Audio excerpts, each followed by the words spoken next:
Hello. Oh, I've just got an email. Hello. This is a requested video and it's slightly off topic. If you're not into spirituality, turn off now. But if you don't know, I am quite a spiritual person and I used spirituality to really help me kind of change the way I looked about myself, my other people, my relationships, and I guess ultimately help me heal from HA. Excuse me. Now, a lot of people ask me about manifestation and how I use spirituality in my life. I'm still drinking hot chocolate from last week's video. Obviously, it's not a week on. I filmed it one after the other. So I just a bit puffed out. But, so this is a video about how I do that. Now, it depends what you class as spiritual and what you class as just mindset stuff, and I think that the lines are very, very blurred, and it's a very fine line of when you blurred line. It's not fine line, it's blurred. I would argue a lot of my spiritual practices or a lot of my mindset practices fall into each one. So what someone might do just to help improve their mindset, another might do as a spiritual practice. So for example, journaling has been shown to improve cognitive behavior and feelings and thoughts around themselves, but also that's also a spiritual practice. So I guess that leads me on to the first thing, which is I journal every single day. Now, this is a shameless plug and I don't even care. This is a journal that I created after journaling for a few years, and there were some key things that I journaled every single day, and I was like, why aren't I putting this in why don't I just create my own so I don't have to write in a shitty notebook all the time? So I did exactly that, and it's got all my oh my lord, and it's got all my favourite things that I journal every single day in. So it has a morning journal and an evening journal. It also has a new moon and a full moon, but I'll go into that in a little while. And I would argue that these are mindset practices and also spiritual practices, depending on what you want to look at. So the evening is all about like reflection and, really reflecting on your day and finding good things about your day and things that you enjoyed. They're like little tiny small questions there. And then in the morning, again, it could be mindset, it could be gratitude, it could be spiritual, but there's 3 tasks I'd like to achieve that day, the feelings. And then there are 3 things that you're grateful for. Again, mindset work or spiritual. Gratitude really helps you realize and tap into the things that make you feel good. And when you feel good, you attract more good things. So on a spiritual side, law of attraction says that, when you are a higher vibe and you are focusing on the positives and what's great in your life, you're going to attract more of it. On a mindset side of things, you could argue exactly the same, that the more you focus on what's good, the more you're probably going to notice. It's like, have you ever tried to, I don't know, say, find everything in this room that is pink? I have a lot of pink in here, and you just start to notice so much different pink, and then you go, okay, now notice everything that's green, and it's like, oh, okay, and you notice more of what's green because you're actually focused on it. So that is the idea of the mindset version of the spirituality version of law of attraction. Does that make sense? Focus on what's going good and feel into that and feel good, and you'll attract more of it. Then there's also affirmations. Now, in the journal we do 3 affirmations, and from a spiritual side of things, it's really connecting with your higher self and really affirming who you are. And then on a mindset side of things, it could be approach of looking at rewiring your brain and cementing who you want to be to you. So like, I am good enough, or I am a money magnet, I love that one, or I am loved, or I am worthy, or I am successful, those sorts of things. You can view that as different sides. Now, a bit more of a spiritual side is I also journal my dream. Now, the reason why I do this is I believe as a spiritual side that I get messages from my guides or my higher self in dreams that I need to either be aware of, or they're key things that like key messages for me. Other people think that dreams are our subconscious talking to our conscious mind, and can show us ways that, you know, might show patterns in our lives, or things that we're scared of, or things that are going well in our life that we might not be aware of when we're conscious. So it depends obviously what way you look at it, but I do believe personally I believe that there are messages in our dreams that we can choose to pay attention to or not. Then I also work a lot with the moons. Now I believe that everything's all connected, and obviously it makes sense if the oceans are affected by the moons, then we probably will be too. We are living all on this earth. Now the new moon is all about new starts and birthing new things, and actually at the time of me filming this there is a new moon in 2 days, so it's really exciting. I love this.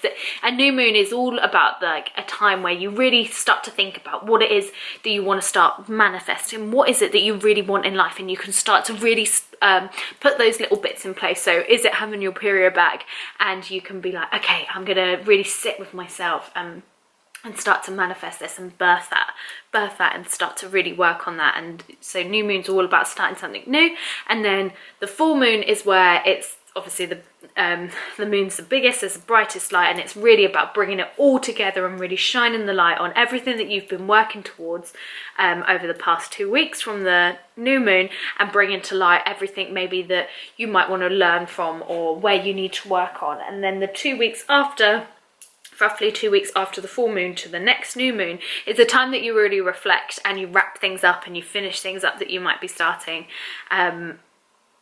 which I just love. I love manifesting with the moons, and I'm a big believer about working with the moons and having those benefit us. Now I also work with crystals. This is where it might get a little bit woo-woo. Oh, lighting's awful. Little bit woo-woo, but I have different crystals. I made this myself. It's like a little wall hanger.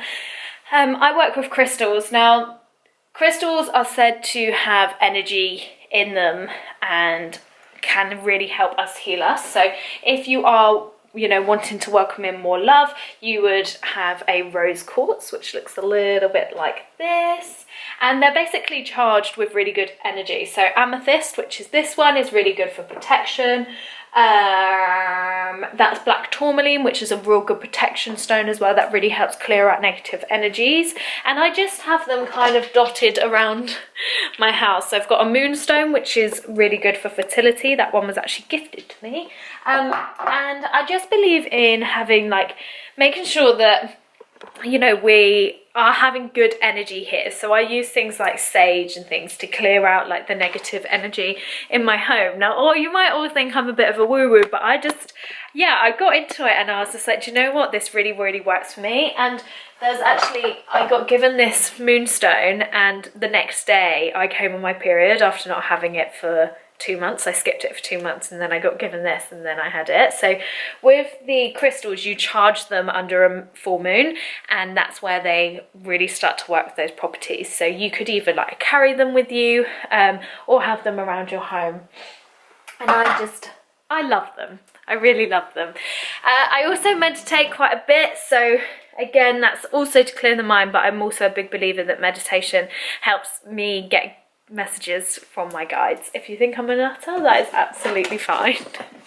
Then I also do tarot readings, so tarot cards and oracle card spreads. Now, lots of people have loads of different ideas about what tarot and oracle cards are. I believe that whatever card you pull is exactly right for you at that time, based on the energy that you are given. So you know when you're thinking about someone and then they text you randomly, or you're about to phone someone and then they phone you, that's all like you're all on the same kind of energy. And I believe that with tarot and angel cards, like oracle cards, that's exactly that. So when you pull a card, that is the energy that you were given off right there. I also believe that you know, my guides and my angels also help me with this. I sound like such a nutter, don't I? It's only when I say, like, when I just live my life, I feel quite normal and not that woo-woo. But when you put it all in one video and start talking about it all the time, you're a bit like, Christ, you're weird. I don't do cards very often. I might do them once a week. I definitely do them around the new moon and the full moon. I journal every day and meditate every day, and then the crystals are just kind of like floating around my house. I burn incense to help clear the negative energy, and what else do I do? Oh, and I have Reiki sessions, which again, look, all of this is just about making sure that I have good energy, I have good vibes in my house, and I feel like spirituality really helped me awaken to my possibilities, but also make me feel less alone. I think it made me, when I started to believe that there was something higher and something more than who we are just on earth, it was kind of quite comforting. And I just feel like I get a lot of guides, so I believe in like angel numbers. So if you see like 111 or 222 or 333 or 444, or each of those numbers mean something different, and I believe that my guides talked me through that. And like there's been really random things where I've said like, okay universe, if I'm on the right track to love, show me a red rose, and then I would turn around and there'd be a red rose, or like someone would bring me roses or something like that. It was just like mad. And I think as soon as you start practicing it, like really, really little things, you start to open your mind up to a lot more. So if it is something that you want to get into, then do this one thing and just see if it works for you. Take in a few deep breaths. So in through your nose, hold it, and then out through your mouth. So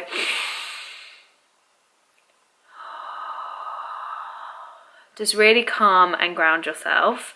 And then what I want you to do is say, okay universe, think of something that you want to know the answer to. So maybe if you are here and you talk a lot about your interest in periods, you would say like, okay universe, if I'm on the right track to getting my period, show me and it's the first thing that pops into your mind. Don't think about it too much. If you find that you've thought loads and loads and loads, just bring it back. So it could be, for example, mine then was a dragonfly.